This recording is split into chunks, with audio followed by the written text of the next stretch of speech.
শিলিগুড়িতে সকাল থেকে কিন্তু সেখানেও নির্বাচন চলছে। এখনো পর্যন্ত এই কয়েকটি ঘটনা ছাড়া সামগ্রিকভাবে রাজ্যে কিন্তু শান্তিপূর্ণভাবে ভোট গ্রহণ চলছে। শিলিগুড়ি থেকে রয়েছে আমাদের প্রতিনিধি শাশ্বতী রায়। শিলিগুড়িতে কেমন চলছে ভোট গ্রহণ জানবো শাশ্বতীর কাছ থেকে। শাশ্বতী, কি পরিস্থিতি সেখানে, কেমন চলছে ভোট গ্রহণ? দেখো ঋষিকেশ, সকাল থেকে শান্তিপূর্ণ এবং অবাধ ভোট গ্রহণ চললেও বেশ কিছু বিক্ষিপ্ত ঘটনা শিলিগুড়ির ক্ষেত্রেও ঘটেছে এবং সেক্ষেত্রে দুটি ভোট গ্রহণ কেন্দ্রে দুটি ঘটনা দেখতে পাওয়া যায়। একটি ভরতপুর এবং একটি দেশপ্রিয় আদর্শ বিদ্যালয়, প্রাথমিক বিদ্যালয়। সেখানে দেখা যায় যে দুজন ভোটার তাদের নামের ভোট আগেই দেওয়া হয়ে গেছিল এবং তারা ভোট দিতে এসে দেখেন যে তাদের ভোট ইতিমধ্যেই কাস্ট হয়ে গেছে। সেক্ষেত্রে রিটার্নিং অফিসারের তরফ থেকে তাদেরকে টেন্ডার ভোট দেওয়ার আবেদন করা হয় এবং ভরতপুরের ক্ষেত্রে সেই টেন্ডার ভোট ইতিমধ্যে গ্রহণ করা হয়েছে এবং দেশপ্রিয় যে আদর্শ বিদ্যালয় রয়েছে সেখানেও কিন্তু যে ভোটার ছিলেন তারও টেন্ডার ভোট নেওয়ার জন্য আর্জি জানানো হয়েছে ইতিমধ্যেই। তবে সব থেকে বড় বিষয়, বাকি অংশে শিলিগুড়ি বিধানসভা সহ এই দার্জিলিং জেলার যে আরো 5টি যে বিধানসভা রয়েছে সেই সব জায়গাতেই কিন্তু সম্পূর্ণভাবে শান্তিপূর্ণ ভোট চলছে। আমি এই মুহূর্তে রয়েছি তরাই তারাপদ আদর্শ বিদ্যালয়, যেখানে 5টি ভোট গ্রহণ কেন্দ্র রয়েছে এবং ঘড়ির কাঁটায় প্রায় 4টে বাজতে চললো এবং দীর্ঘতর লাইন এখানে কিন্তু দেখতে পাওয়া যাচ্ছে। আমি সেই ছবিটাই দেখাবো ঋষিকেশ। তুমি দেখতে পাবে এখানে মহিলা থেকে পুরুষ সকলের একটি দীর্ঘ লাইন, সেই লাইন কিন্তু ভোট গ্রহণ কেন্দ্রের বাইরে এই দীর্ঘ লাইন এবং বেশ কিছুক্ষণ ধরে দীর্ঘক্ষণ তাদেরকে অপেক্ষা করতে হচ্ছে এবং মহিলা থেকে পুরুষ সকলেরই একটি দীর্ঘ লাইন কিন্তু এই মুহূর্তে চোখে পড়ছে।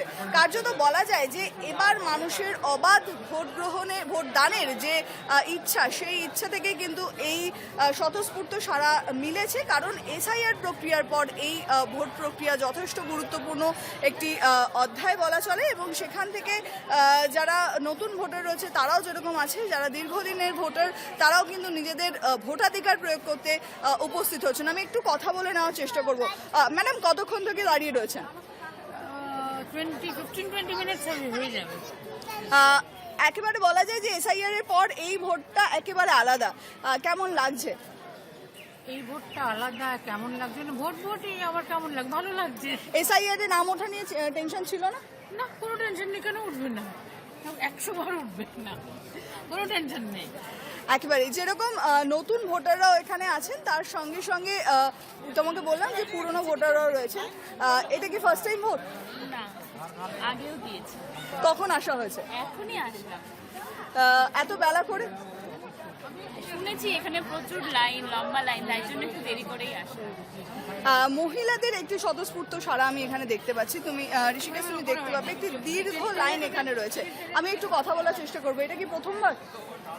কেমন লাগছে? প্রথমবার নিজের গণতান্ত্রিক অধিকার প্রয়োগ করতে এসছো? খুবই এক্সাইটেড। এখন দেখা যাক ভিতরে গিয়ে কি করা যায়। একদমই। আসলে শিলিগুড়িতে কত পার্সেন্ট ভোট পড়লো কিছু কি জানা যাচ্ছে এখনো পর্যন্ত? দেখো, প্রায় 61% পর্যন্ত ভোট প্রক্রিয়া কিন্তু ভোটদান ইতিমধ্যেই সম্পন্ন হয়েছে এবং বেলা বাড়ার সঙ্গে সঙ্গে সেই পার্সেন্টেজও কিন্তু বেশ কিছুটা বাড়ারও সম্ভাবনার কথা জানা যাচ্ছে এই মুহূর্তে। তবে ইতিমধ্যেই প্রায় 65% অতিক্রান্ত। তবে একেবারেই সঠিক পরিমার্জন সেটি বিকেল 4টের পর মিলবে এবং তারপরে কিন্তু বোঝা যাবে বিকেল 4টে পর্যন্ত কত পার্সেন্টেজ ভোট পড়লো। তবে প্রত্যেকটি ভোট গ্রহণ কেন্দ্রের বাইরে যে পরিমাণ মানুষের ঢল নেমেছে তাতে করে বোঝা যাচ্ছে নিজের গণতান্ত্রিক অধিকার প্রয়োগ করে নিজের নির্বাচিত প্রতিনিধিকে নিজের বিধানসভা থেকে জেতানোটাই একমাত্র লক্ষ্য। এবং সব থেকে বড় বিষয়, এই শিলিগুড়ি বিধানসভা কেন্দ্রে যথেষ্ট হাড্ডাহাড্ডি লড়াই। তার কারণ একদিকে যেমন তৃণমূল প্রার্থী গৌতম দেব দাঁড়িয়েছেন, অপরদিকে বিদায়ী বিধায়ক শঙ্কর ঘোষ তিনি বিজেপির তরফ থেকে দাঁড়িয়েছেন।